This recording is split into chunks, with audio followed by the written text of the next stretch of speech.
we continue to ask big questions in the NFL, and we are tackling the NFC South as you take a look at the current standings. Baker Mayfield and the Bucs looking to rule this division for the 5th consecutive year, and they are certainly on pace to do so heading into Week 6. 4-1, big wins as well. They got a tough test, though, hosting the Niners on Sunday. The Saints and the Panthers also picking up big wins last week. How about the revenge game on tap, though, for the Carolina running back Rico Dowdle? They're going to host my Cowboys.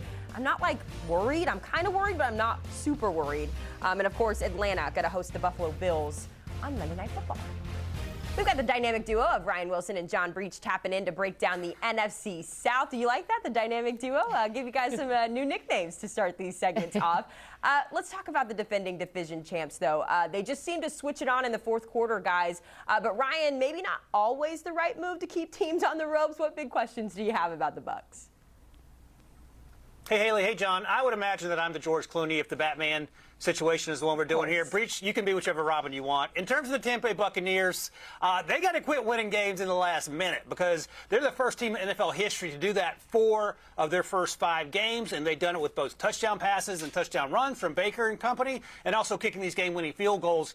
And Todd Bowles has made it clear that we have to find ways to win earlier in the ball game than saving it for the heart attack phase for their fans down the stretch. But you can't argue with the results. Now, they're going to play potentially Mac Jones this week against the 49ers here, and that schedule gets even tougher with the Lions, then their bye, then the Patriots and the Bills, and then the Rams. So the games aren't going to get any easier. You would just like to see a little bit more consistency earlier on in that first 60 minutes. The other concern, of course, no Mike Evans as we sit here. Bucky Irving's probably not going to play.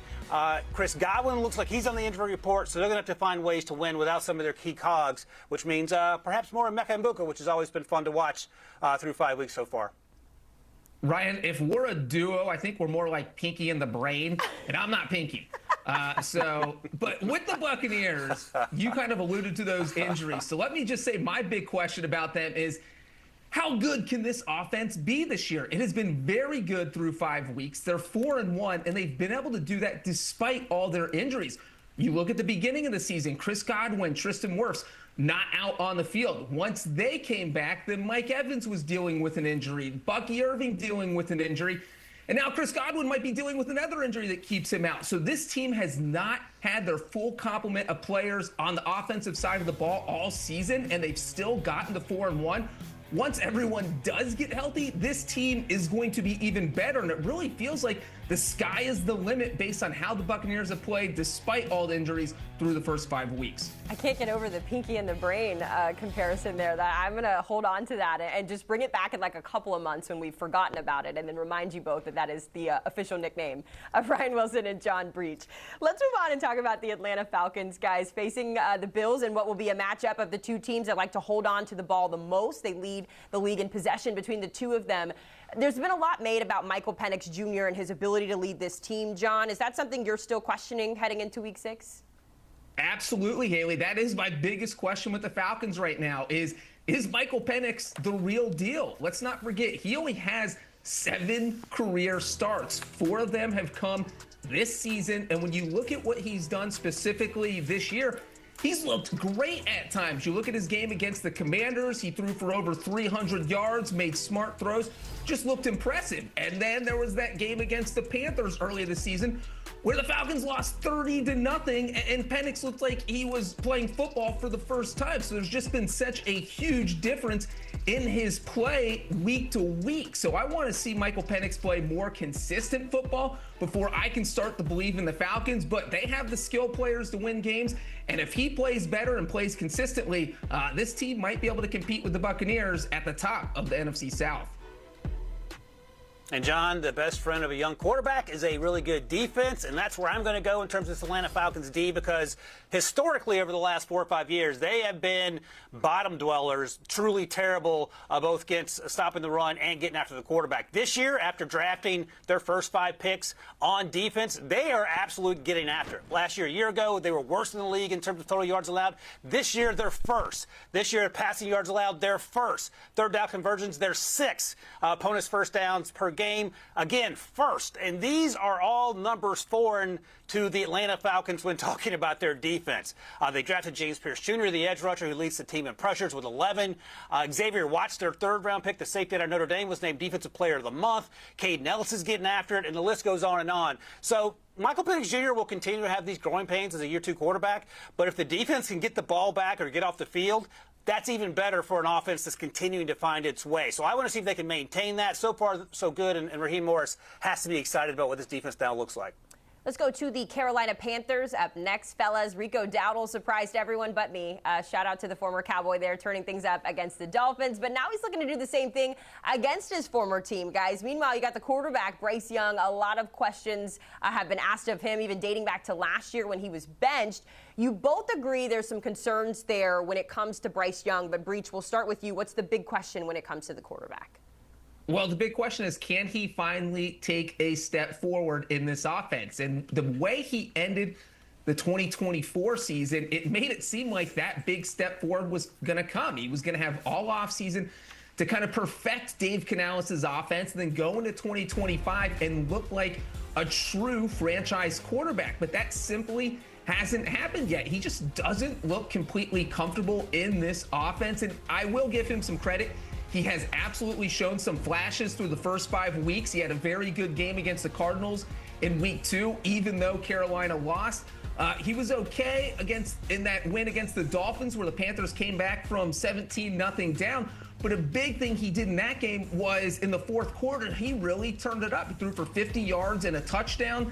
And the Panthers needed all of that to get that win. So those flashes are there. If he can be more consistent, the Panthers offense can be better. But this is just such a huge year for him, because if he can't turn it around, the Panthers have to start looking around and thinking, do we need a franchise quarterback? Because right now, I don't think they can be sure about the answer to that question. No, that's exactly right, John. I agree with all that. Rico Dowdle can help by getting that running game going and continue to keep it going. Ted McMillan's looked great as their first-round pick. Xavier Legette caught a nice touchdown pass last week. But it's the inconsistency from 1 week to the next that sticks out. And even within the game, as John mentioned, the first half against the Dolphins, it looked like Bryce Young had never played football. The fourth quarter, he looked like one of the best quarterbacks in the NFL. Some of those throws he made. So we have to find ways to see that every single series. We have yet to do so, because at some point you're going to have to start asking questions about why this isn't happening and what plan B is going to be. So far, though, I think we have about another month or 6 weeks to figure this thing out, and I would just like to see a little more consistency on his part. I was going to say, too, maybe a bye week can help, but looking at that schedule, they have to wait quite a few weeks until the bye week comes up, too. So just got to keep the first quarterback, I should say, drafted by the Saints to win since 1998. So we are giving all the flowers to Spencer Rattler. But the question I have for you, Ryan, is Rattler doing enough?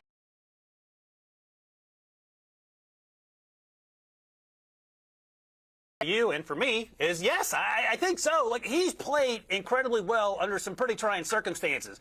He's not pushing the ball down the field, but that's in part because the offensive line is a little bit banged up, and he doesn't have very many people to push the ball down the field too.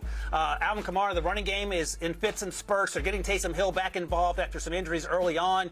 But the former fifth-round pick a year ago, they drafted Tyler Shough in round 2, 40th overall back in April. He's held off Tyler Shough. We have not seen him even sniff the field except for mop-up duty early on in the season. And the good news, if you feel like, as Kellen Moore, you can roll with Spencer Rattler because you're probably going to have a top 5 pick, you can get a great player at some other position that's more likely to hit, whether it's an edge rusher or an offensive tackle or even a defensive tackle, to help this team immediately, as opposed to trying to groom a quarterback that sometimes takes 2 or 3 years and never ends up working out in other cases. So Spencer Rattler has been a pleasant surprise, and Haley, I agree. I'm glad he finally won a game, because he was 0-10 heading into last week. Yeah, Ryan, you were absolutely right. Spencer Rattler is playing much better than expected. And I think you have to give a lot of credit to Saints coach Kellen Moore, who was in his first year with the team. And it's really interesting when you look at 1-4 teams around the NFL. You look at the Tennessee Titans. Brian Callahan is on the hot seat at 1-4. You look at the Saints, they're 1-4, but I think Kellen Moore is actually doing a great job. I think he has this team playing better than a lot of people expected. They have been a feisty team. They have 2 one-score losses. They had the Bills on the ropes a couple weeks ago before Buffalo kind of ran away with it in the fourth quarter.